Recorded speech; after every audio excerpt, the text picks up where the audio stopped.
La raison, c'est une faculté du cerveau humain à être capable de distinguer une affirmation qui est fausse, une affirmation qui est plutôt fausse, une affirmation qui est plutôt vraie, une affirmation qui semble vraiment, vraiment vraisemblable. C'est une capacité de l'esprit humain qui est assez bien partagée et, et qui est très efficace. On s'en sert tous les jours, même à son insu. L'esprit critique, la pensée critique à proprement parler, il s'agit plutôt d'un attirail d'outils qu'on met à disposition pour pouvoir trancher quand il y a plusieurs hypothèses qui se présentent face à des phénomènes ou à des théories un peu étranges sur lesquelles on voudrait se positionner. Et donc c'est une gamme, c'est un art, certains appellent ça l'art du doute, c'est un ensemble de techniques mises à disposition et qu'on peut enseigner. Et c'est pour ça qu'on parle de pensée critique en termes d'enseignement. On propose des petits outillages simples, faciles, appropriables pour que les gens puissent arriver à faire leur choix en connaissance de cause vis-à-vis de ces hypothèses. La pensée matérialiste, il y a un problème de termes. Très souvent, on pense à l'image du matérialiste comme celui qui aime bien amasser des gains, de l'argent, des matières, quoi, du matériel. Mais c'est pas du tout ça. En philosophie, on appelle matérialiste une position qui dit qu'on ne postule pas des choses qui ne relèvent pas de la matière, que toutes les formes diverses de la matière, que ce soit des ondes, que ce soit des molécules ou des choses très concrètes. Et on ne postule pas des entités bizarres comme l'âme ou des choses un peu insaisissables comme les anges, comme les fantômes, comme les esprits.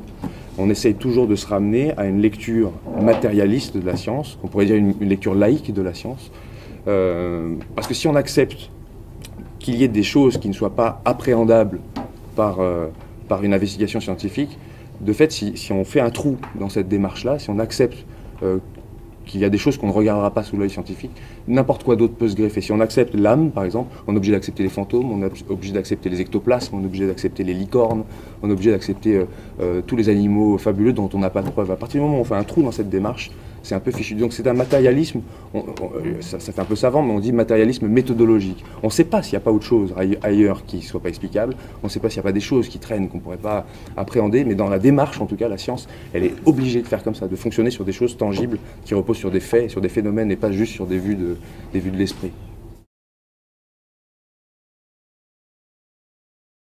Le monde scientifique et le monde de la connaissance scientifique et de la démarche scientifique et le monde des théories un peu étranges s'entrecroisent de plein de manières différentes.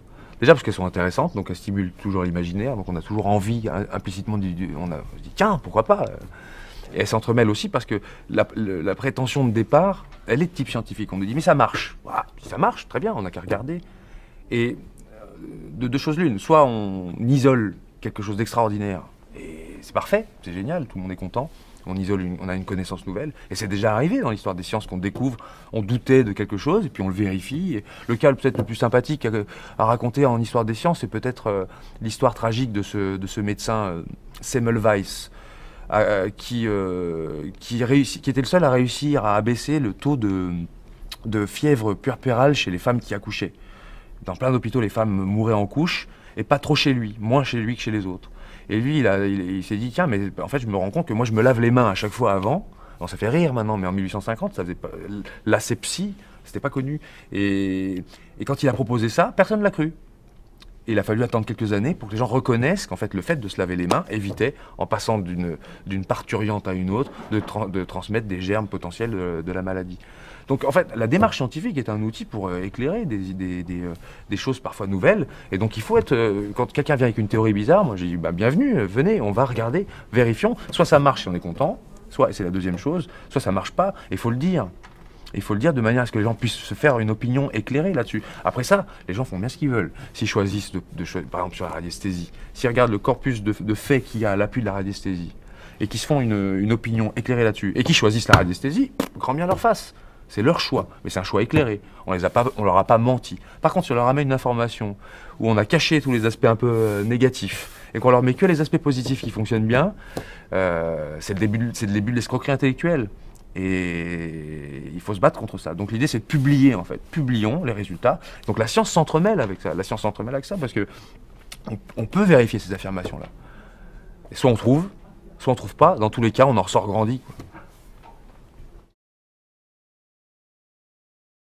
ça fait à peu près un siècle qu'on essaye de trouver des critères de distinction entre science et pseudo-science, entre médecine et pseudo-médecine, entre psychologie et pseudo-psychologie. C'est pas aisé de faire ça. Et puis c'est pas parce qu'il y a un critère qui est présent que c'est forcément que la discipline en question, elle est de type pseudo-scientifique. Il faut un assortiment de critères. Si on prend le cas par exemple des thérapies, qui est un cas qui est très très répandu, l'adhésion à des thérapies qui sont parfois extraordinaires, parfois complètement incroyables et parfois très très dangereuses. Pour distinguer une médecine d'une pseudo-médecine, les critères, ils sont assez faciles à comprendre. Le premier critère important, c'est quand on nous apporte à la place des preuves, on nous apporte tout un tas de témoignages. Ça, c'est un piège. Vous savez, c'est quand on voit des publicités où il y a marqué témoignage de Madame L. Ah oui, je suis très contente. Ou Monsieur Z. Ah oui, oui, c'était très très bien. Voilà. Déjà, on peut trier les témoignages. On peut aussi s'exposer soi-même qu'à des témoignages qui sont bons. Quand on nous parle d'un guérisseur, par exemple, c'est très rare qu'on nous dise oh là là, je connais un guérisseur, il est très nul. C'est rarement qu'on nous dit ça. On nous dit toujours ah, je connais un guérisseur, il est très bien. Donc, on n'entend parler que de cas comme ça qui sont positifs. Et donc, les témoignages ne font pas office de preuve. Donc ça, c'est un premier biais important à noter. Et s'il n'y a pas de preuve et avec des témoignages, c'est déjà un critère de pseudoscience. Ensuite, il y a un deuxième critère, c'est l'exotisme.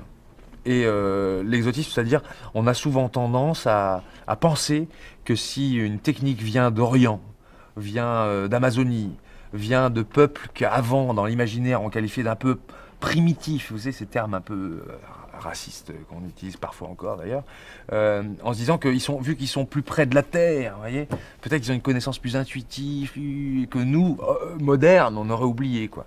Et donc, plus ça vient de Chine, plus ça vient des Philippines, plus ça vient d'un Orient fantasmé, quoi. Donc un peu raciste, mine de rien.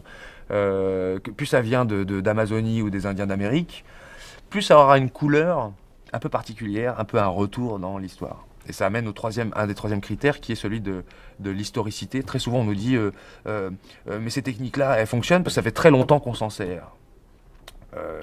Il y a beaucoup de choses qui sont très vieilles, qui sont très nulles et qui sont totalement inefficaces, quoi. Pendant très longtemps on a fait des saignées aux gens. Il ne reste plus beaucoup de cas, il en reste un ou deux où la saignée est utile. Il y a quelques maladies du sang, mais pour le reste, la saignée a montré son inefficacité pendant à peu près 2000 ans, et pendant 2000 ans, ça a duré, quoi. On a saigné les gens, quitte des fois à les rendre malades, voire à les faire mourir. L'efficacité des sangsues, c'est pareil, on a utilisé les sangsues, ou les ventouses, par exemple.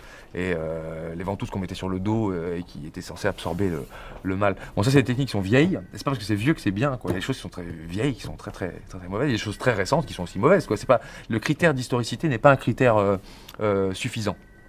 Après, il y a des critères aussi. Oui, mais il y a des millions de gens qui s'en servent. On nous dit par exemple sur l'acupuncture, mais des millions de gens s'en servent. Donc, des millions de Chinois. Alors, en plus, c'est loin, et en plus, il y a plein de gens. Et pareil, c'est pas parce que des millions de gens font quelque chose que c'est forcément bien, hein. Parfois, c'est la minorité qui a raison, hein. On peut pas trancher comme ça. C'est pour ça qu'il faut revenir aux faits, toujours.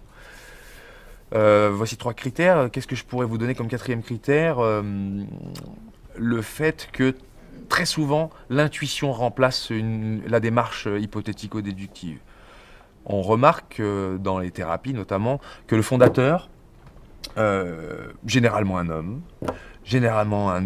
pieux, a une intuition un jour, et il l'écrit comme ça, hein. Il dit j'ai une intuition, pouf, et puis il écrit son intuition, et de son intuition, il va tirer plein de conclusions,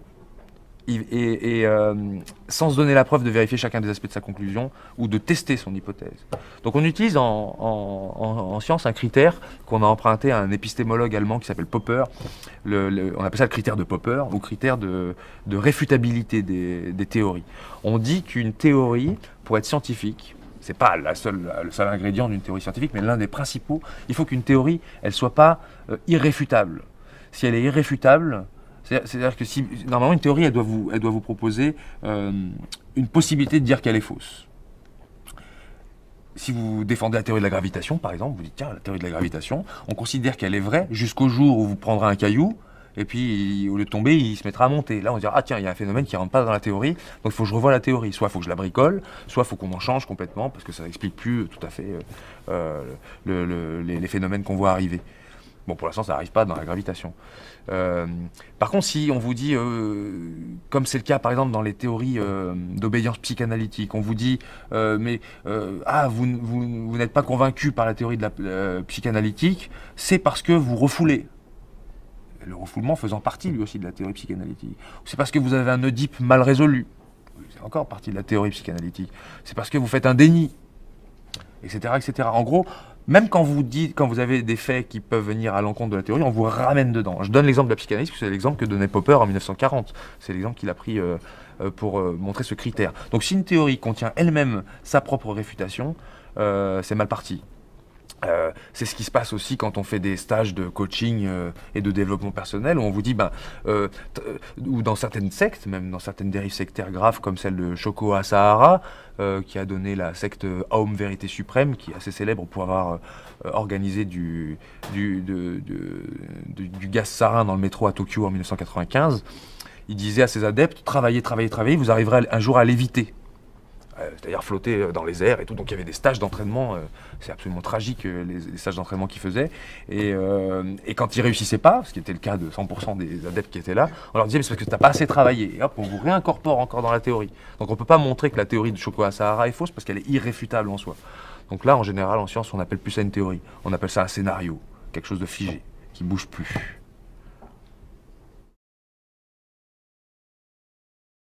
Quand on est face à un phénomène réputé étrange, paranormal, surnaturel, mystérieux, il faut d'abord essayer d'épuiser toutes les alternatives qui permettent de l'expliquer, qu'on a déjà à disposition. Je vais faire une métaphore. Si vous pêchez un poisson dans la rivière à côté, vous sortez le poisson, vous vous dites, tiens, comment je vais le classer ? On va d'abord regarder dans toutes les autres catégories qui sont déjà créées. On va se dire, tiens, est-ce que c'est une truite, est-ce que c'est une carpe, est-ce que c'est un hareng, est-ce que c'est un poisson, quoi, divers ou varié dans toutes les catégories de poissons. On ne va pas créer de toute pièce une nouvelle catégorie. Ah tiens, je trouve un poisson, c'est le poisson que Richard a pêché tel jour, quoi. Ça serait on va démultiplier complètement les catégories, et ça serait quand même une pure perte. Quand on est face à un phénomène bizarre, l'idée c'est de voir est-ce qu'il n'y a pas une autre manière de l'expliquer avec les moyens qu'on a sous la main, avec la physique, la chimie, la psychologie, les sciences sociales, toutes les connaissances qu'on a déjà à disposition. Et si on arrive à expliquer le phénomène avec des choses connues, pour penser que ce phénomène est extraordinaire, il faudrait qu'il ait une propriété qui ne soit pas expliquée par ce qu'on connaît déjà. Sinon, il est ordinaire, en quelque sorte. Donc, pour pouvoir penser qu'un phénomène est dit paranormal ou surnaturel, il faudrait qu'il ait quelque chose qu'on ne puisse pas expliquer avec ce qu'on a déjà sous la main. Donc, on dit souvent, en zététique, on dit l'alternative est féconde. Face à quelque chose de bizarre, cherchons à ce qu'il n'y a pas une alternative autre que celle du mystère, du don, de la capacité bizarre, du phénomène paranormal. Est-ce qu'on ne peut pas expliquer ça autrement ? Voilà. On prête à un moine du milieu du Moyen-Âge, Guillaume d'Occam, une locution latine qu'on connaît maintenant sous le nom de rasoir d'Occam. En fait, c'est plus vieux que ça, ce principe-là, il était énoncé, on le retrouve chez Aristote, et si ça se trouve, il y a des gens encore plus vieux qui l'ont dit, qui ne savaient pas écrire, on ne sait pas. Mais en tout cas, on prête à Guillaume d'Occam, Occam étant une ville en Angleterre, un principe qui dit « il ne faut pas multiplier les entités plus que de raison ». Dit comme ça, c'est pas très clair, hein, mais ça signifie, en gros, c'est le principe de l'idée que l'alternative est féconde. C'est-à-dire que si je n'ai pas besoin d'une nouvelle entité pour expliquer un phénomène nouveau, pourquoi l'utiliser ? Alors on pourrait prendre un exemple médical, par exemple. Quelqu'un qui se retrouve face à un médecin qui se retrouve face à un individu qui saigne du nez, a mal à la tête et a une cervicalgie, il a mal au cou. Il vaut mieux penser que l'hypothèse la moins coûteuse, ce sera celle qui propose une maladie qui recouvre les trois phénomènes, plutôt que de penser qu'il y a trois pathologies différentes qui vont expliquer chacun des phénomènes.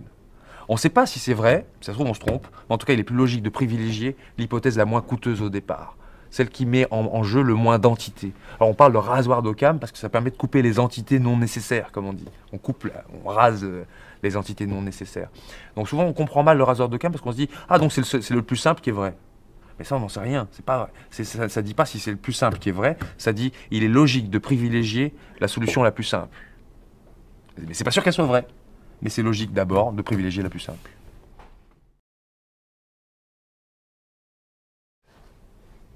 La démarche critique, la pensée critique, tous ces outils-là sont des outils absolument remarquables pour pour passer derrière le paravent des idées reçues sur les questions sociales, et politiques ou économiques.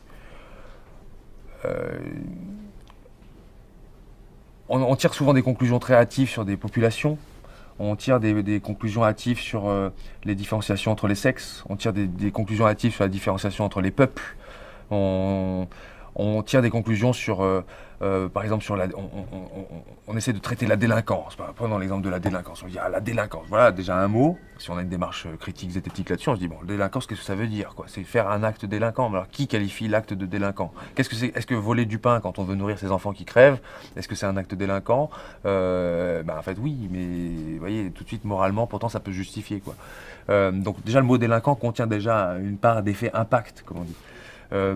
Donc c'est classé déjà comme pas bien. Alors on se dit les délinquants. Donc la personne, c'est pas elle a fait un acte délinquant, c'est elle est délinquante. Donc elle est en tant que telle un délinquant. On a essentialisé le problème, c'est devenu un délinquant. Et après la question c'est qu'est-ce qu'on en fait? Et en général on l'enferme, on le met en prison, on le punit, on le châtie, sans se poser la question de qu'est-ce qui a été la cause de tout ça. Regarder les ramifications pour traiter la cause en amont, quoi, pour regarder qu'est-ce qui a fait que... Bon, en général, c'est la misère qui pousse les gens à commettre des actes délinquants, c'est généralement ça. Mais ça, c'est pas très vendeur quand on propose ça dans les sphères politiques. On dit, il faut traiter les causes, et les causes, c'est la répartition des richesses dans ce monde, qui est fortement inégalitaire. Je crois que tout le monde peut en convenir sur le plan scientifique. La répartition des ressources, elle n'est pas du tout égalitaire, et il y en a qui se polient d'autres, et tant que ça ne sera pas réglé, il y aura ce problème-là. Mais personne ne peut s'atteler à ça, parce que c'est pas très vendeur, ça. Alors par contre, avoir l'impression de faire des choses efficaces, même à très court terme, en emprisonnant massivement, en faisant déborder les prisons, etc., voilà, on est typiquement dans de la pseudo-science sociale, là. On propose une solution qui n'en est pas une, à un problème qui est mal analysé. Voilà un exemple qu'on pourrait prendre. La démarche critique, elle s'applique à partir du moment où n'importe quelle personne fait une affirmation de type scientifique. Je m'explique. Une affirmation de type scientifique, c'est quelque chose qui peut se vérifier, qui peut être vérifié comme valide ou non valide. Et à partir du moment où quelqu'un fait une affirmation de type scientifique, on a le droit de regarder ça sous l'angle zététique, sous l'angle critique. Et ça peut être des affirmations dans le champ social. Quelqu'un qui vous dit, par exemple, qu'il y a une telle catégorie de personnes qui est plus délinquante qu'une autre, on a le droit d'aller vérifier cette affirmation, de montrer qu'elle est vraie ou qu'elle est fausse. Et généralement, en plus, elle est fausse. Elle participe souvent de préjugés et de stéréotypes.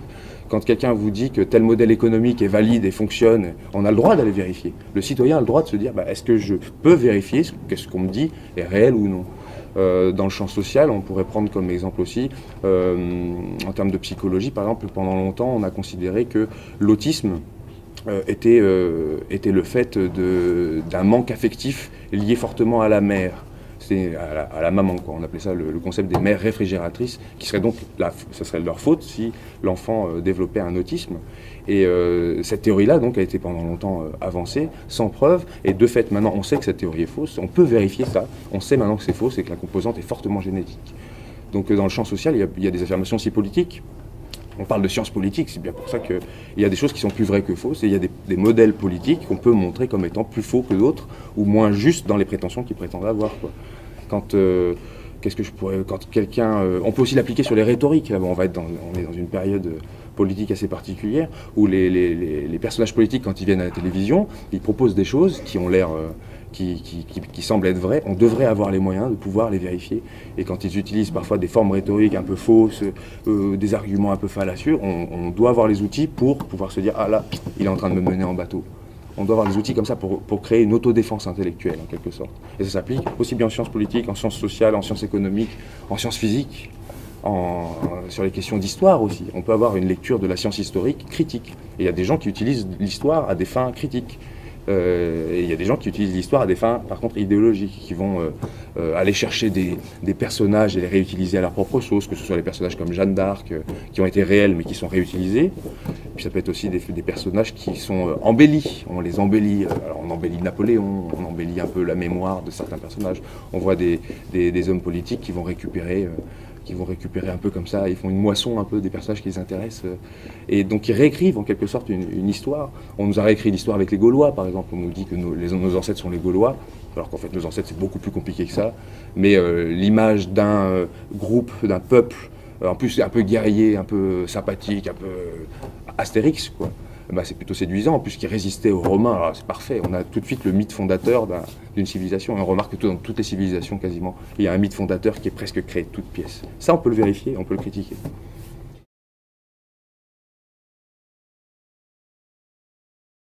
Notre témoignage ne peut pas servir de preuve, en fait. Il faut qu'il soit au moins recoupé plusieurs fois et qu'on ait bien fait. Et puis, il faut les prendre très rapidement, les témoignages, parce que ça s'évapore avec le temps et on a tendance à reconstruire ensuite les souvenirs que l'on a en se replaçant dans la scène et très souvent de manière, en plus, avantageuse pour nous, souvent. C'est pour ça que les souvenirs d'enfance sont souvent un peu mieux dans notre esprit que ce qu'ils ne sont en réalité. On a tendance à réécrire un peu notre histoire. Donc notre cerveau recompose, notre cerveau trie, notre cerveau recompose, et ce qui reste à la fin, c'est pas toujours tout à fait exact par rapport à ce qui s'est réellement passé sur la scène. Qu'est-ce qu'on peut en déduire de notre vision du monde, notamment sur le plan sociopolitique? Sur le plan sociopolitique, on fait un peu le même genre de tri. On aura tendance à trier les cas qui vont dans le sens de ce qu'on aime bien. On appelle ça la validation subjective, ça fait une psychologie qui porte un nom un peu générique, comme ça, la validation subjective, on aura tendance à ne chercher que les cas qui vont dans le sens de ce qu'on aime bien. Si vous aimez bien une technique kinésithérapique, par exemple, vous aimez bien, voilà, vous avez tendance à valider tous les cas de gens qui vous diront que cette technique, elle est bien. On n'ira pas chercher la contradiction. Notre cerveau ne va pas chercher la contradiction. Il y en a qui appellent ça aussi le biais de confirmation. On aime bien chercher la confirmation aux choses auxquelles on croit. Donc ça marche pour quand on adhère à une théorie comme ça, mais ça marche aussi dans le champ sociopolitique. On a tendance à, quand on est par exemple de gauche, on a tendance à écouter les arguments de gauche, à pas trop écouter les arguments de droite, à lire que de la presse de gauche. Ça, c'est un autre phénomène qu'on appelle l'exposition sélective. On a tendance à ne lire que les choses qui confirme ce à quoi on adhère, quoi. Et ça mène à des fois on n'est pas tellement ouvert aux autres théories, on n'est pas ouvert aux autres hypothèses, et parfois ça crée des stéréotypes. Typiquement, si vous avez rencontré, je veux dire, tout le monde a un avis sur les Tibétains, par exemple, mais personne n'en a jamais rencontré. Il suffit de rencontrer un Chinois pas sympa, puis on se dit tiens, les Chinois sont pas très sympas. Ou qui n'a pas un collègue qui est rentré d'un voyage et qui vous dit oh là là, en Thaïlande, ils sont sympas. Mais on ne se rend pas compte qu'en fait, les Thaïlandais qu'on a rencontrés sur place, déjà, généralement, c'est dans un contexte de tourisme, donc ils ont tout intérêt à être sympas parce on vient avec notre pouvoir d'achat. Et il y a un tri, quoi. On n'a jamais été discuté avec. Et puis, comment tirer une généralité à partir de 4 ou 5 personnes qu'on a rencontrées et dont en plus on ne parle pas la langue. Donc, les stéréotypes fonctionnent exactement sur le même genre de principe. Et donc on a des idées reçues qu'on prend tous pour communément acquises et qu'on pourrait battre en brèche, quoi. Et avec des étudiants, parfois, ils sont très très surpris de voir que ce qu'ils pensaient être vrai, mais parce que tout le monde l'a toujours répété, en cherchant un peu, le truc s'évapore, quoi. Ça s'en va comme un savon qui glisse. Un des derniers exemples, c'était des étudiants qui ont travaillé sur l'instinct maternel.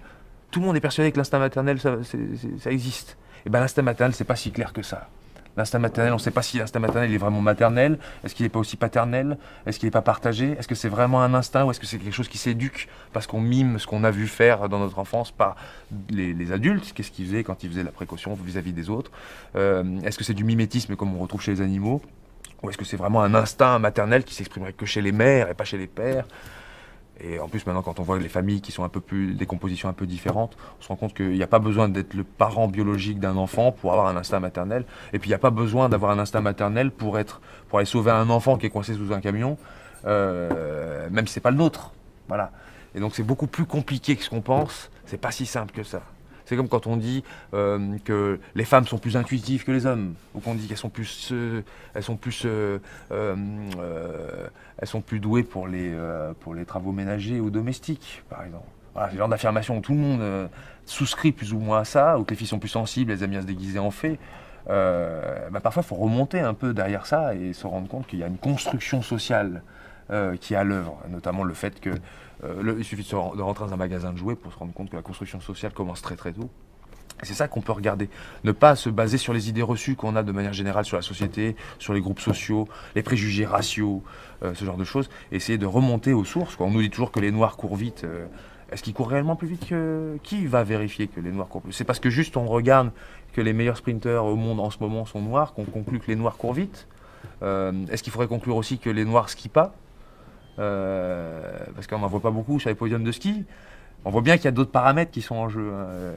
C'est pas sur le Kilimandjaro qu'on peut faire du ski, ni sur le Piton de la Fournaise, quoi. Donc il y a d'autres choses qui se jouent et puis voilà, c'est souvent multiparamétré, c'est plus complexe. Le monde est finalement plus complexe et plus beau et plus multiparamétré que ce qu'on pourrait penser. Il faut bien comprendre une chose, c'est qu'un individu, c'est quelqu'un d'assez composite. Et on peut avoir une démarche tout à fait rationnelle dans le cadre de notre travail, dans notre labo, dans ce qu'on fait, quand on fait un choix de tapisserie, on peut faire des choix tout à fait rationnels ou éclairés en fonction des critères qu'on a choisis.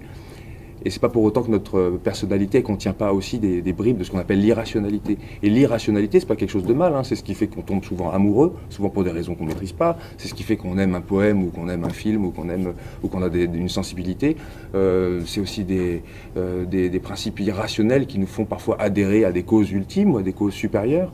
Et c'est pas mal en soi, ça c'est pas un problème. Et souvent ça cohabite avec une démarche scientifique qu'on a tous plus ou moins. Quand on veut sortir d'une pièce, on choisit de passer par la porte. C'est une démarche hypothético-déductive qui nous a mené à choisir de passer par la porte plutôt que d'essayer de passer à travers le mur. On sait d'expérience que de passer à travers un mur, ça marche pas très bien.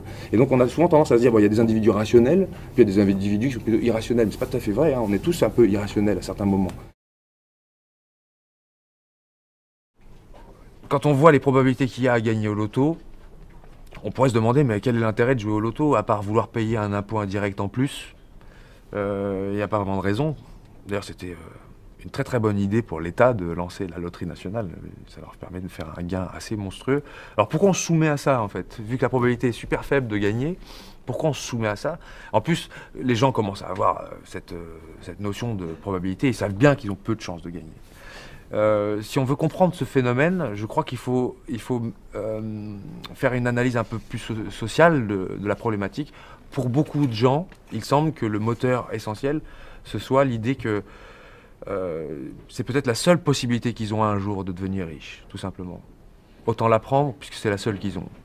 Pour beaucoup de gens qui jouent, ils vont pas reprendre des études, ils vont pas changer de classe sociale, ils vont pas créer une entreprise qui d'un seul coup va faire une start-up énorme qui va générer plein d'argent. Donc ils se disent, bon, est-ce que j'ai beaucoup d'autres solutions? Autant tenter celle-ci.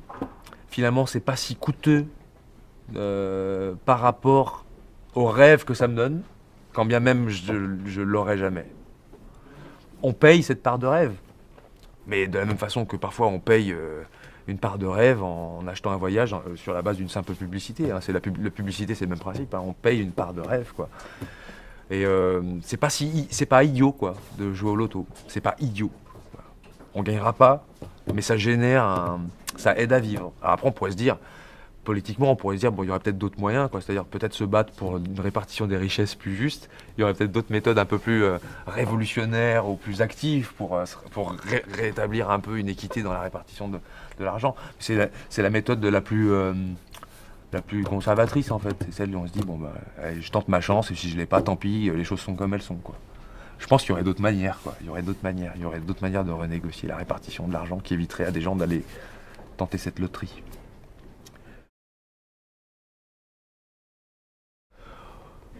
Sur l'expérience du Monty Hall, ce qu'on peut tirer, c'est que notre intuition, là encore une fois, n'est pas très bonne guide et qu'on a des intuitions de type statistique qui sont souvent fausses. On a souvent tendance à penser que des choses qui ont une petite probabilité ont une plus grande probabilité que ce qu'elles ont réellement. On amplifie les petites probas, on diminue les grandes probas, on a tendance à mal apprécier les processus de choix. Alors dans le cas du Monty Hall, par exemple, on a l'impression que ça ne changera rien qu'on nous donne ou pas une porte. Et en fait, si, ça change quelque chose et on augmente sa chance en changeant de sujet. Et c'est complètement contre-intuitif. Donc ça nécessite un travail, mais c'est un travail qui n'est pas très très coûteux en fait. Si on le prépare et si on l'enseigne, après ça on est prévenu et on ne tombe pas dans les pièges, quoi. Notre cerveau n'est pas très bon pour faire des calculs. Il n'est pas très très très bon. Il tire des généralités très rapidement, il coupe à la hache. En fait, c'est une école d'humilité, hein, l'esprit critique. Hein. Se dire, en fait, dans quelle mesure mon cerveau est-il capable de me tromper et m'amener à penser que des choses sont vraies alors qu'elles ne le sont pas. Effectivement, la science, elle ne peut pas tout expliquer. Certains disent pour l'instant. Et encore, on ne sait même pas si plus tard la science pourra tout expliquer, on n'en sait rien. Mais en tout cas, la science n'a pas pour but de tout expliquer. Si on prend bien à la base, je parle de la démarche scientifique, elle a juste pour but de décrire le monde tel qu'il semble être. Voilà. Donc on va essayer de décrire le monde tel qu'il semble être. Mais pour ça, il faut regarder les phénomènes qui nous arrivent. On va pas spéculer sur le sexe des anges, quoi. On va discuter des phénomènes qui nous arrivent. Et très souvent, dans les théories un peu bizarres qu'on nous amène, on nous dit oui, mais voyez, c'est pas reconnu parce que les faits parce que la science a peut-être pas encore découvert les raisons qui font que. Peut-être. N'empêche que le problème est souvent dans le phénomène de départ. Il nous manque le phénomène de départ. On est prêt à se pencher sur une capacité de sorcellerie le jour où quelqu'un vient avec une vraie capacité qu'on a pu montrer de non-sourcier. Avant de construire une théorie là-dessus, il faut d'abord avoir les phénomènes. Remontons au phénomène d'abord. Et si le phénomène est là, alors là, je peux vous dire qu'on sera nombreux à s'y intéresser, c'est évident. Le jour où on arrivera à mettre en évidence une capacité extrasensorielle, mais on sera des dizaines de milliers à vouloir bosser là-dessus, c'est certain. Mais ce qui manque, c'est le principe de départ, quoi. C'est l'élément de départ, c'est le phénomène. Remontons au phénomène, toujours. Et donc la science, peut-être un jour, mettra en évidence une capacité de sourcier, mais il faudrait encore qu'il y ait une capacité là qu'on puisse voir, quoi, qu'on puisse tester, vérifier, qui ne soit pas due à autre chose, quoi.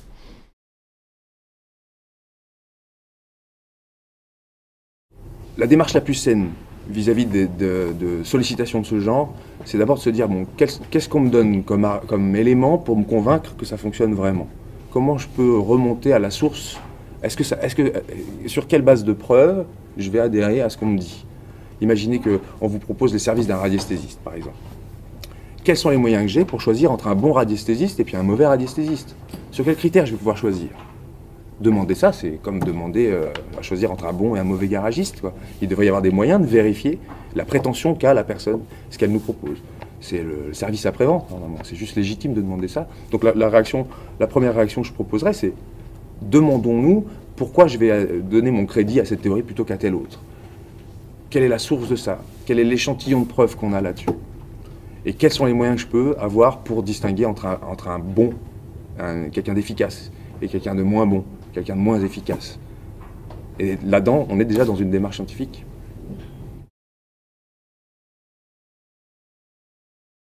Ça serait prêter des intentions aux personnes si on essayait de deviner qu'est-ce qui les motive à utiliser des techniques de ce genre. Évidemment, pour certaines d'entre elles, il s'agit d'un aspect de l'appât du gain compte. Mais on se rend compte qu'il y a pas mal de gens qui demandent pas d'argent. On se dit, mais qu'est-ce qui les motive alors? Qu'est-ce qui les motive à défendre quelque chose qui n'a pas un corpus de preuves et qui peut éventuellement mettre en danger ou mettre en soumission des gens qui sont en face d'eux? On se rend compte que c'est surtout le capital symbolique, comme diraient les sociologues, quoi. C'est le capital symbolique que ça donne. D'un seul coup, alors que vous étiez peut-être quelqu'un qui n'avait pas un statut forcément glorifiant, où vous n'étiez pas très content de votre travail, où c'était pas très gratifiant, et d'un seul coup, vous devenez le thérapeute du coin, vous devenez le voyant du coin, vous devenez le guérisseur du coin. Bah, le statut est vachement plus grand. Et les retours, en termes de capital social, sont énormes. Les gens parlent de vous, ils se communiquent votre adresse, alors que si vous étiez un obscur secrétaire quelque part, personne n'allait parler de vous comme ça, quoi. Vous avez un statut un peu différent.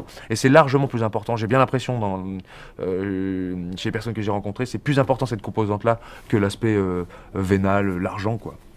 Et ça nous donne parfois des problèmes moraux, parce qu'on voit des gens capables de mettre d'autres gens en danger avec des techniques qui peuvent se révéler dangereuses ou confinant à la soumission, mais en même temps la personne elle a construit toute son identité là-dessus. On connaît le cas d'un guérisseur, d'un monsieur qui est un peu guérisseur, qui fait visiter un bois en Isère, une forêt qui est soi-disant magique, et on s'est posé la question, est-ce qu'il faut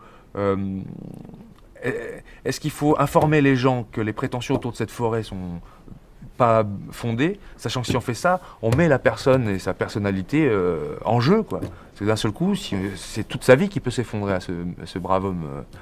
Donc ça crée des dilemmes comme ça, hein. C'est pas toujours évident de trancher. Et en fait, la bonne foi est souvent là, hein. Ce qui fait dire que l'enfer est souvent pavé de bonnes intentions. C'est pas sur les intentions qu'on peut savoir si une technique est bonne ou pas, parce que la plupart du temps, les intentions sont toujours bonnes. Sur les sourciers, on se pose la question de savoir comment vérifier. Est-ce qu'un sourcier trouve efficacement de l'eau? Et comment choisir entre plein de sorciers qui nous sont proposés, lequel serait le plus pertinent? Quand on remonte aux faits, très souvent les faits sont un peu flous. On me dit, ah, il est bon ce sorcier, il a trouvé. Ah bon, il a trouvé combien de fois? Oh, plein de fois. Mais plein de fois sur combien? Alors déjà, il y a très peu de sorciers qui gardent les notes exactes de ce qu'ils font, quoi. Et après, il faut voir, est-ce qu'on peut trouver par hasard aussi de l'eau? Il y a des endroits, par exemple, où trouver de l'eau, c'est simple, quoi. Il y a de l'eau partout, vous trouvez, et puis on valide ça comme une réussite, alors qu'en fait, il y avait 100% de chance de gagner, quoi. Et puis après, il y a des protocoles à mettre en place qui sont un peu plus compliqués. Par exemple, quand un sourcier nous dit creusez à 10 mètres de profond et vous trouvez de l'eau. Et puis vous creusez, vous tombez à 3 mètres de profond sur de l'eau. Est-ce que c'est bon comme résultat? Ou est-ce que sa prétention n'était pas bonne? Parce qu'il a dit 10 mètres. Et vous creusez à 3 mètres, vous trouvez, vous êtes content. Vous vous dites, ah bah, c'est cool, c'est parfait, j'ai trouvé de l'eau plutôt que prévu, ça me coûte moins cher. N'empêche que la prétention n'était pas très bonne. C'est tout ça qu'il faut vérifier. C'est toute cette démarche qu'il faut avoir. Et quand on applique cette démarche-là, on se rend compte que jusqu'à maintenant, hein, peut-être que les choses changeront plus tard, mais jusqu'à maintenant, on n'a pas mis en évidence une capacité de sourcier qui dépasse celle de l'intuition qu'on peut avoir sur les plantes qui indiquent qu'il y ait peut-être de l'eau par là, ou la manière dont le terrain est vallonné. Et quand quelqu'un qui a ces connaissances-là un petit peu empiriques essaye de faire de la sorcellerie, il trouve à peu près autant qu'un sourcier normal.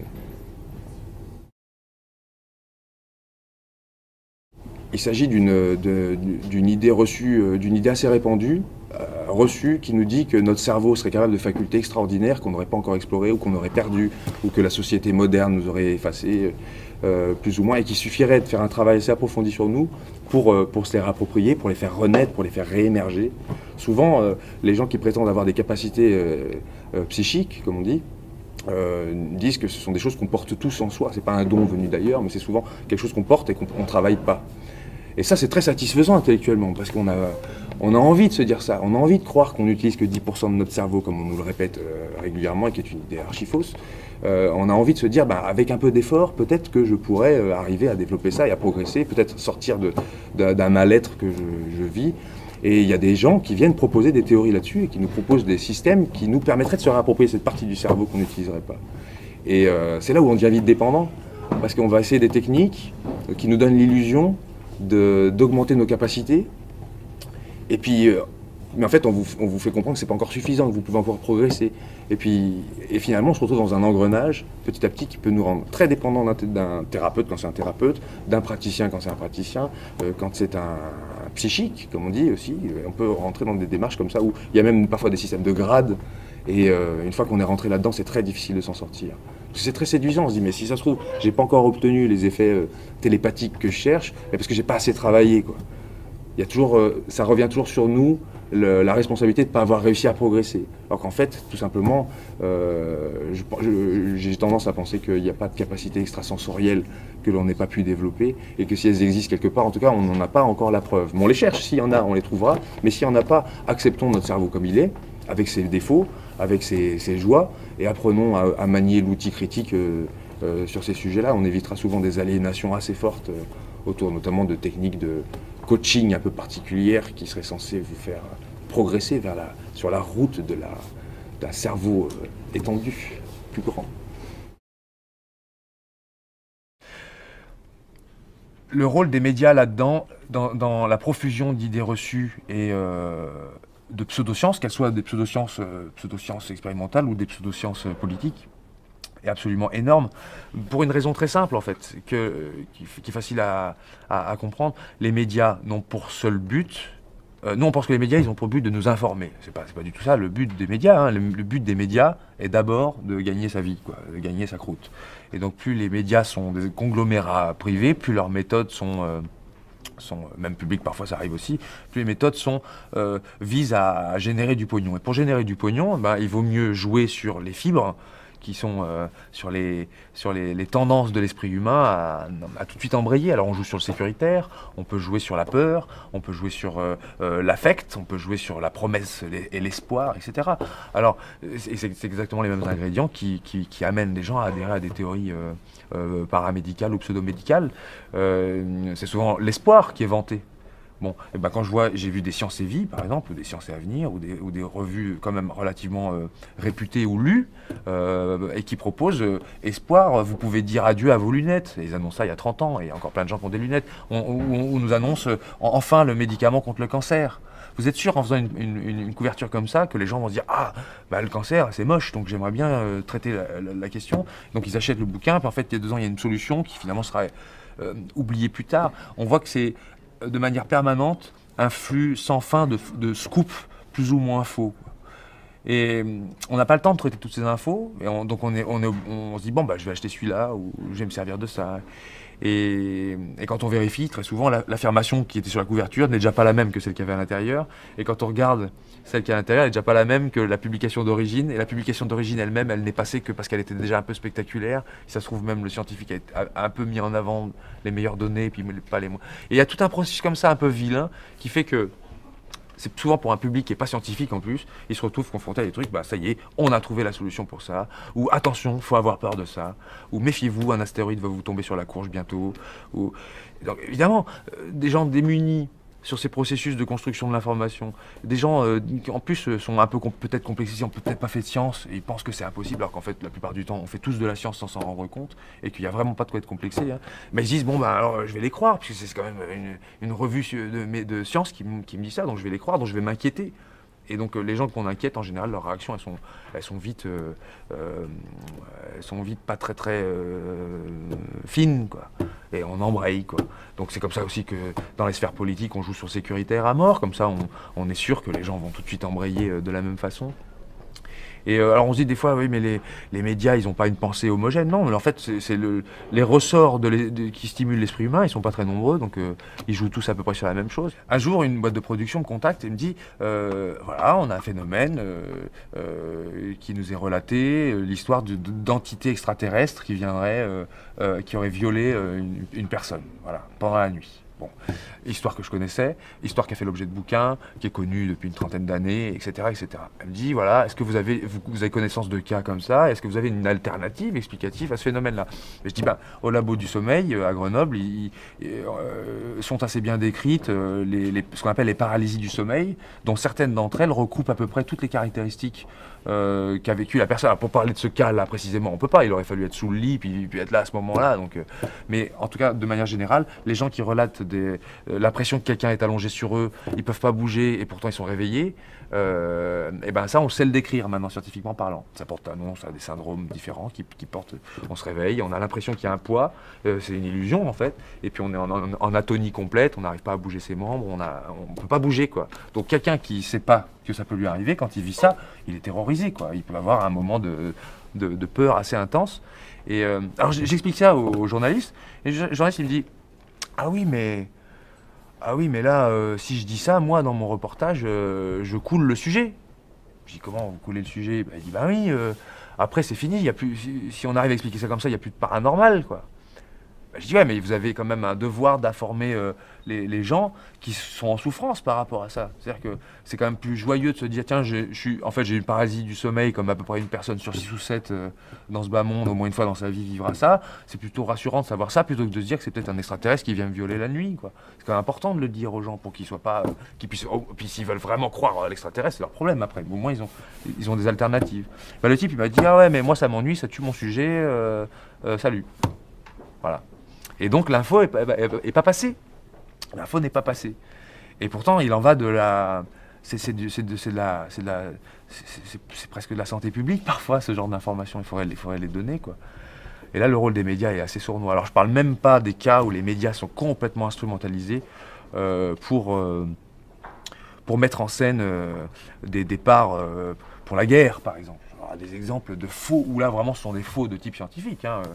On peut prendre l'exemple du rapport de Tony Blair sur les armes de destruction massive en 2003-2004, où a été plagié un dossier d'étudiant, enfin, une histoire complètement minable. Dans les années 90, en 1990, peut-être vous connaissez l'affaire Naïra, l'histoire de cette jeune koweïtienne qui était venue témoigner devant une commission au Congrès états-unien pour pour expliquer que les Koweïtiens qui venaient d'être envahis par les Irakiens avaient été témoins de soldats irakiens qui enlevaient les bébés des couveuses et les jetaient par terre. Et donc elle témoigne en larmes, la jeune fille, elle s'appelait Naïra, elle explique ça, elle a 20 ans, quoi. Elle dit qu'elle est infirmière, qu'elle a fait ça, et qu'elle a vu ça, et que c'était horrible, et que vraiment les Irakiens sont des monstres, etc. etc. Et il a suffi d'une petite enquête. Alors ça suffit pour émouvoir toute la population états-unienne qui pourtant n'était pas très chaude pour retourner partir en guerre, surtout après le Vietnam, tout ça, bon, ils n'avaient pas tellement envie. Et là tout le monde embraye, tout le monde dit c'est inadmissible, c'est sordide, c'est affreux. George Bush senior qui vient, qui dit oh, c'est inadmissible, regardez Naïra, c'est inadmissible, il faut aller en guerre, tout le monde part en guerre. Voilà. Sauf qu'on se rend compte après qu'en fait, non seulement cette jeune fille koweïtienne, bon, elle n'était pas au Koweït du tout, on s'est rendu compte qu'elle s'appelait Naïra, c'était la fille de Nasir al-Sabah, l'ambassadeur du Koweït aux États-Unis. Elle n'avait pas été au Koweït. C'était une histoire complètement bidonnée, inventée de toutes pièces par une boîte de marketing médiatique qui s'appelle Hill & Knowlton. Et donc pour 14 millions de dollars, vous pouviez vous payer une fausse information de toutes pièces qui permettait de déclencher la guerre en Irak. Extraordinaire quand même, non? C'est-à-dire que vous pouvez construire un mensonge scientifique, sociopolitique, à 14 millions de dollars, et qui peut avoir des conséquences désastreuses pour des milliers et des milliers d'êtres humains. Et les méthodes pour casser ces mensonges-là sont exactement les mêmes que celles qui permettent d'analyser si une théorie est valide ou pas en sciences expérimentales. C'est la même chose. Vérifions la source, qui dit quoi, sur quelle base, quels sont les faits de départ, etc. etc.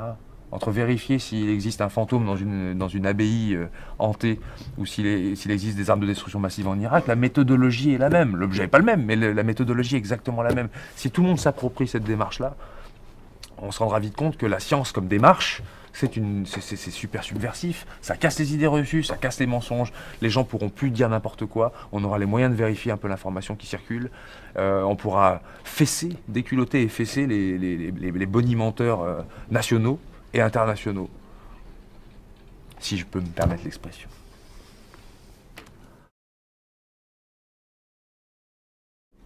Les croyances en ces phénomènes-là ne sont pas du tout liées à une question d'instruction.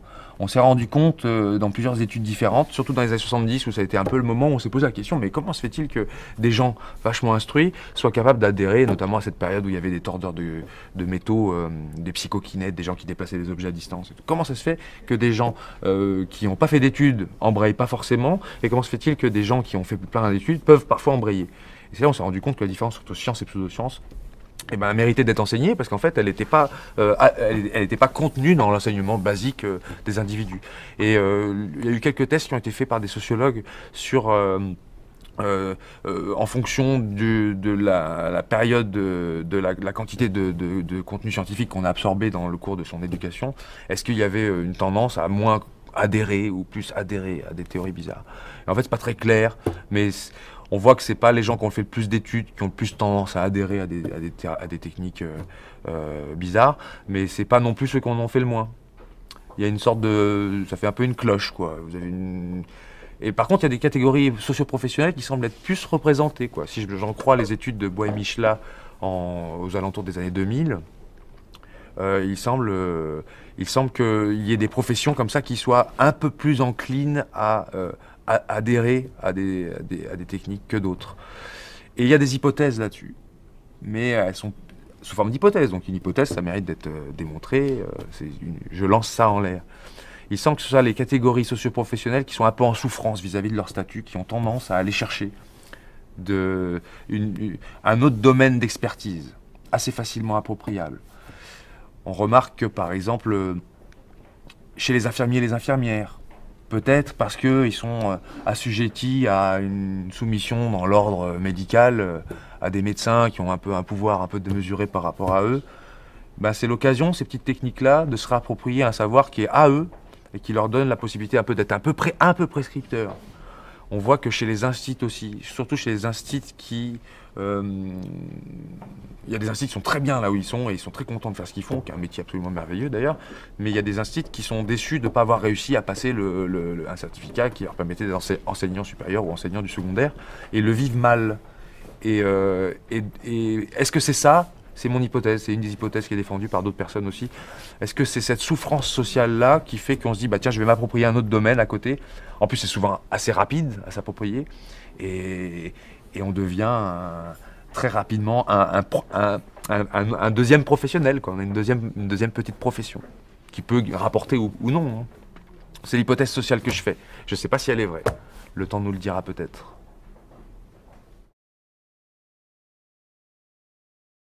Il y a un biais de raisonnement qui est assez courant et qui est très sournois, qui porte plusieurs noms, mais nous on l'appelle très, très régulièrement le raisonnement panglossien.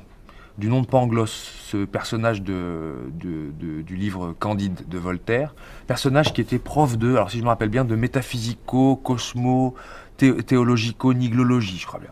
Il enseignait à Candide une mode d'appréciation du monde, qui était assez particulier. Il disait, tu sais, tout ce qui t'arrive, c'est bien, tu vois, en soi. Le monde tel qu'il est le meilleur des mondes possibles. Madame la baronne est la meilleure des baronnes possibles. Et tu vois, je donne pas l'exemple exact, mais en gros, tu t'es cassé la figure là, mais c'est bien, ça t'a permis de voir le sol de très près, puis tu sais que la prochaine fois, comme ça, tu pourras éviter la même chose. En fait, c'est tout ce qui arrive est bien, tout ce qui arrive est fondamentalement bien. On désigne, nous, derrière le raisonnement panglossien, un biais c'est facile à illustrer avec vous imaginez un tireur à l'arc qui ferme les yeux, qui tire sa flèche, elle part se planter dans un arbre, et après coup va dessiner la cible autour de sa flèche. Voyez, et il va dire, bah regardez, je suis vachement fort, quoi. En fait, c'est un raisonnement, on raisonne à rebours vers une cause possible. Exemple. C'est un raisonnement qu'on retrouve très souvent chez les gens qui défendent le scénario créationniste et qui nous disent regardez, l'œil humain est trop complexe pour pouvoir être explicable autrement que par l'idée que quelqu'un a voulu que ça arrive un jour. Sinon, on n'aurait pas pu arriver à tout ça. Les gens vous disent le panda est tellement extraordinaire, tellement bizarre dans son milieu, que c'est. En plus, il a un estomac bizarre, il a des doigts bizarres, il mange des feuilles bizarres, il est tout bizarre. Bon. Comment expliquer qu'il soit là? Il faut bien qu'il y ait eu quelque chose, soit une volonté programmante, soit un dessein intelligent, une vision cosmique qui a poussé à ça, soit un dieu qui permettrait Et c'est des raisonnements comme ça où à rebrousse-poil, on tient ce discours-là. Le problème, c'est que ce discours-là, en fait, c'est un raisonnement après coup, où on peut se dire, bah, l'humain, regardez, l'humain est la pyramide de l'évolution, c'est nous qui sommes en haut, tout a conspiré pour qu'on arrive à ça. Mais en fait, si on raisonne comme ça, le ver de terre, il peut faire la même déduction. On peut dire, regardez, en 2012, moi, le ver de terre, je suis là, hein, et tout a conspiré pour qu'on arrive à moi. Et puis la laitue pour avoir le même argument, le panda aussi. Et en fait, c'est un raisonnement en fait, qui pourrait être appliqué par tout le monde. C'est un peu ce qu'on retrouve dans le loto quand on gagne, on a tendance à se dire oh là j'ai eu de la chance, ou oh, j'ai mis les bons numéros, on se dit j'ai fait quelque chose de bien qui m'a permis de mériter ça, quoi. Vous voyez, alors qu'en fait la probabilité que quelqu'un gagne n'était pas faible, c'était le fait qu'elle tombe sur nous qui était faible. Donc à la fin quelqu'un allait gagner, et de toute façon il allait tenir ce discours-là. Donc c'est les gagnants qui parlent, en fait. Les gagnants disent oh, bah oui, j'ai beaucoup de mérite, oui, j'ai... Voilà. Et en fait, on raisonne à rebours comme ça. C'est un travers qui arrive très très souvent.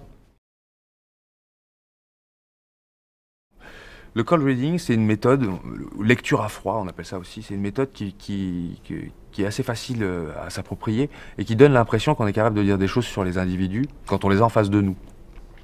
Et il y a plusieurs particularités à cette technique-là qui vraiment nous convaincraient que la personne en face de nous, elle est en train de lire en nous, elle est en train de nous donner des informations sur nous. Alors, il y a plusieurs techniques. Il y a des techniques du type faire des phrases floues, avec des descriptions un peu positives de vous, mais suffisamment floues pour que tout le monde puisse se reconnaître dedans. C'est ce qu'on appelle l'effet Forer en psychologie. Alors un exemple de phrase floue, par exemple, c'est vous avez un comportement fort, mais de temps en temps vous doutez. Ça, c'est tout le monde, quoi. C'est vous, c'est moi, c'est à peu près tout le monde. Ou vous aimez les relations sincères. Voilà, genre de phrase qui donne tout de suite envie d'aller, bah oui, c'est vrai, j'aime bien les relations sincères, j'aime bien avoir des amis. Et ça permet de faire dérouler un discours, après dans lequel on peut aller piocher encore des éléments qui peuvent encore nous donner, et qu'on peut resservir plus tard, et qui nous donnent l'impression qu'on commence à cerner la personne à son insu, quoi. Et ça donne une vraie impression forte de lecture en nous. On a l'impression que la personne a lit en nous, alors qu'en fait, la plupart des infos, c'est notre réaction à des phrases un peu creuses qui créent la réaction. Il y a des techniques dites aussi du tir au plomb. balancer des petits plombs un petit peu nébuleux, il y en aura bien un qui touchera sa cible. C'est un peu l'image qu'on utilise. Vous faites des phrases un peu bizarres comme n'auriez-vous pas un rapport avec l'eau ou avec la mer? Ah, c'est pratique la mer, parce qu'en plus vous avez la mer comme la maman, puis vous avez la mer comme l'océan. Et puis qui n'a pas quelque chose qui ferait un sens? Un frère qui habite près de la côte, on est né près de la côte, on aime bien aller à la mer, on va tous les étés à la mer, ou on a un rapport avec notre mère qui est un peu particulier. Voilà le genre de phrase aussi sur lesquelles on peut s'appuyer. Vous avez un rapport particulier avec vos parents. Ça marche que vos parents soient vivants ou morts, que ça se passe bien, que ça se passe pas bien. Il est toujours particulier notre rapport aux parents. Donc on a toujours l'impression que c'est convaincant ce qu'on nous dit. Mais c'est vrai, vous avez ou alors avec les étudiants, un truc qui marche bien, c'est de leur dire vous avez une vie affective très mouvementée. Et en général, oui, quand on a 20 ans, on a une vie assez mouvementée, quoi. C'est assez particulière, quoi. On est souvent un peu perdu. C'est des méthodes comme ça qui donnent l'impression qu'on dit des choses sur les individus, alors qu'en fait, on ne dit rien, on les laisse parler, on reprend ensuite l'information qu'ils nous donnent et on s'en sert. J'ai tendance à penser que ça se passe souvent inconsciemment, tout ça. Enfin, non consciemment. Je dirais que ça se passe non consciemment parce qu'on a l'impression on a l'impression d'avoir de l'intuition quand on utilise ces techniques-là, même sans le savoir. Ces techniques, on utilise sans s'en rendre compte, j'en ai bien l'impression. Hein. Et je pense que beaucoup de voyants et de voyantes sont persuadés de ce qu'ils font. D'ailleurs, je pense que la plupart des gens qui défendent des théories un peu étranges sont persuadés, très sincèrement persuadés de ce qu'ils défendent.